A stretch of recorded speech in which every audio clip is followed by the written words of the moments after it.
नमस्कार दोस्तों, मैं हूं अभिषेक और आप देख रहे हैं मेरा यूट्यूब चैनल। आज बात करूंगा कुछ ऐसी रेखाओं की जो निकलती हैं हमारे मस्तिष्क रेखा यानी कि हेडलाइन से। उनमें से कुछ रेखाएं बहुत अच्छा इंडिकेशंस देती हैं और कुछ रेखाएं बताती हैं कि आपको परिश्रम करना होगा। तो देखते रहिएगा पूरी वीडियो और अगर अभी तक आपने चैनल को सब्सक्राइब हमारे नहीं किया है तो दोस्तों चैनल को सब्सक्राइब अभी कीजिएगा। एक बात और यहाँ पर कह देता हूँ, जो लोग हमसे पर्सनल एनालिसिस कराते हैं उसकी निश्चित फीस आपको देनी होगी। चलिए शुरुआत करते हैं आज के विषय की कि कुछ रेखाएं जो हमारे मस्तिष्क रेखा से निकलती हैं। चलिए मार्किंग स्टार्ट करते हैं। यह है हमारी मस्तिष्क रेखा। इस पे अगर कोई रेखा निकल रही है और वो इतनी बड़ी है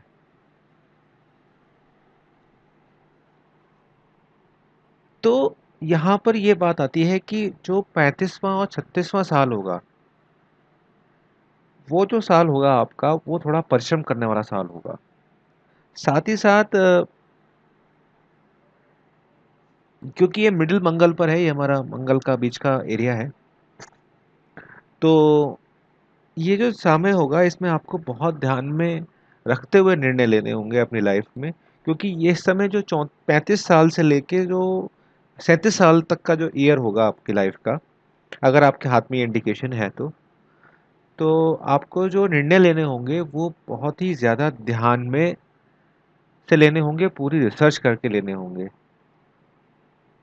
हो सकता है कि कुछ डिसीजन आपको लगे कि मैं अभी ले रहा हूँ तो इसकी बहुत फ़ायदा हो रहा है, लेकिन आप उसका फ्यूचर इस देखते हुए डिसीजन लें। यहाँ पर ये इंडिकेशन करती है ये लाइन आपके हाथ में। इसका समाधान करने के लिए ये है कि आप गणेश जी की उपासना कर सकते हैं। प्रतिदिन उपासना करें, ओम गणेशाय नमः का जाप करें 108 बार। और अगर आप हिंदू धर्म से नहीं आते हैं तो बुधवार वाले दिन गाय को हरी सब्जी खिला सकते हैं, मतलब हरी सब्जियां खिला सकते हैं, कुछ भी आप जो आपको इजीली अवेलेबल हो तो आप वो खिला सकते हैं। अगर ये लाइन हार्ट लाइन से मिल जाती है, अगर ये लाइन हार्ट लाइन से मिल जाती है तो ऐसा व्यक्ति जो होगा उसने अब तक मतलब 34 की एज तक जो पैसा कमाया होगा उसके अंदर 2-3 साल के अंदर बहुत खर्चीली नेचर हो जाएगी उसकी। वो एकदम से अपने पैसे को खर्च करना स्टार्ट करेगा 34 से लेके 36-37 साल की उम्र में।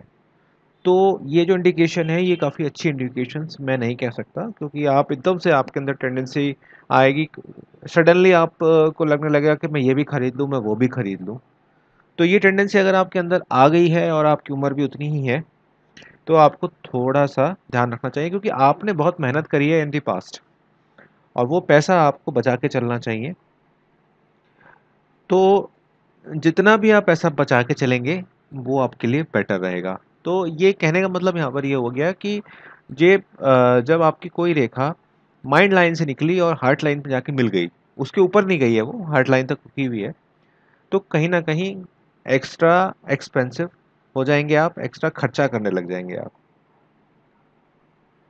इसमें। आप फिर से आपको बोलूँगा कि गणेश जी की उपासना आप कर सकते हैं और एक रिस्पॉन्सिबिलिटी लेना स्टार्ट करें, और ठीक है, और अपने कर्तव्य जो आपकी रिस्पॉन्सिबिलिटी हम जैसे बोल रहे हैं वो कर्तव्यों को पूरा करें आप। क्योंकि यहाँ पर आप थोड़े से जो है ना, जैसे मैंने बोला कि थोड़ा लग्जीरियस हो जाएंगे तो थोड़ा सा आप चिंता मुक्त भी हो जाएंगे, तो वो चिंता मुक्त अभी आपको नहीं होना, आपको पैसा कमाने के प्रयास में लगे रहना है। तो यहाँ तो ये बात हुई। इसके बाद अगर हम इसी लाइन को और थोड़ा ऊपर कर दें और ये लाइन यहाँ पर आकर ख़त्म हो रही है, तो ये लाइन जो होती है ये लाइन थोड़ी अच्छी नहीं मानी गई है इन टर्म्स ऑफ पामिस्ट्री के। कोई लाइन निकली आपकी माइंड लाइन से और वो साटन की तरफ जाके ख़त्म हो गई, मतलब शनि पर्वत पे जाके ख़त्म हो गई। ऐसा व्यक्ति जो होता है थोड़ा सा 34 एज के बाद थोड़ा गुस्सा ज़्यादा आ जाता है उसके अंदर, और थोड़ा निर्दयी टाइप हो जाता है, मतलब गुस्सा करेगा, थोड़ा सा उत्तेजित बहुत जल्दी हो जाएगा, एक्साइटमेंट बहुत जल्दी आ जाएगी, एकदम से मतलब रैश हो जाएगा वो, जैसे कोई बात हुई बिना सोचे समझे दूसरे को डांट देगा। तो इस तरह की नेचर आपकी हो जाएगी। तो इस बात का आप ध्यान रखिए, अगर ऐसा कुछ है तो आप शिव जी की उपासना करते रहिए। साथ ही साथ कोई गुरु बना लीजिए अपना। अगर आप किसी को बड़ा मानते हैं, गुरु का मतलब ये नहीं है कि आप किसी गुरु की उसमें जाएं, किसी को बड़ा माने अपने घर में, और गुस्सा जब आए तो उनसे डिस्कस कीजिए, तो बहुत ज़्यादा बेटर आपको रहेगा। आज आप सोच रहे होंगे कि मैंने आज आपको जितनी भी इंडिकेशंस बताई हैं वो अब उसमें अच्छी इंडिकेशन कुछ भी नहीं है। चलिए अब एक अच्छी इंडिकेशन की बात भी करते हैं। यही लाइन अगर आपकी ऊपर तक गई और यहाँ पर आकर ख़त्म हुई, तो ऐसा जो व्यक्ति होगा वो काफ़ी अच्छा होगा, निर्णय लेने में बहुत अच्छा होगा, और एक सकारात्मक पॉजिटिव जीवन जीने वाला होगा। हार मानना इसकी डिक्शनरी में होगा ही नहीं। इसकी संतान भी बहुत भाग्यशाली होगी, क्योंकि इनकी इच्छा शक्ति जो है वो इतनी बढ़िया होगी कि जिसके क्या कहने। मतलब मैंने बोला ना कि जिसे बोलते हैं कि मैं हार नहीं मानूंगा, विपरीत परिस्थितियों में भी, नेगेटिव एनवायरनमेंट में भी ये बंदा पॉजिटिव रहेगा और दूसरों को मोटिवेट करेगा, अगर ऐसी कोई लाइन उसके हाथ में है। इनको भी गणेश जी की पूजा करनी चाहिए, और हमेशा अपने आदर्शों को के साथ ही चलना चाहिए, उनको कभी भूलना नहीं चाहिए। बट अगर यही लाइन निकल के यहाँ से यहाँ तक पहुँच गई, मतलब शनि की उंगली तक पहुँच गई, तो कहीं ना कहीं ये दिखाता है इस चीज़ को कि जो आपका ओल्ड एज होगी उसमें हो सकता है कि आपको कुछ प्रॉब्लम्स रहें।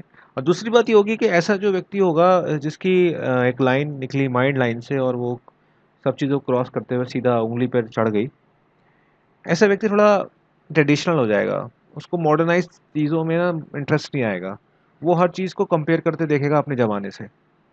तो यहाँ पर सलाह यही है, समाधान इस चीज़ का यही है कि आप समय के साथ चलें, और जो भी आपका ईष्ट है, ईष्ट देव हैं आपके,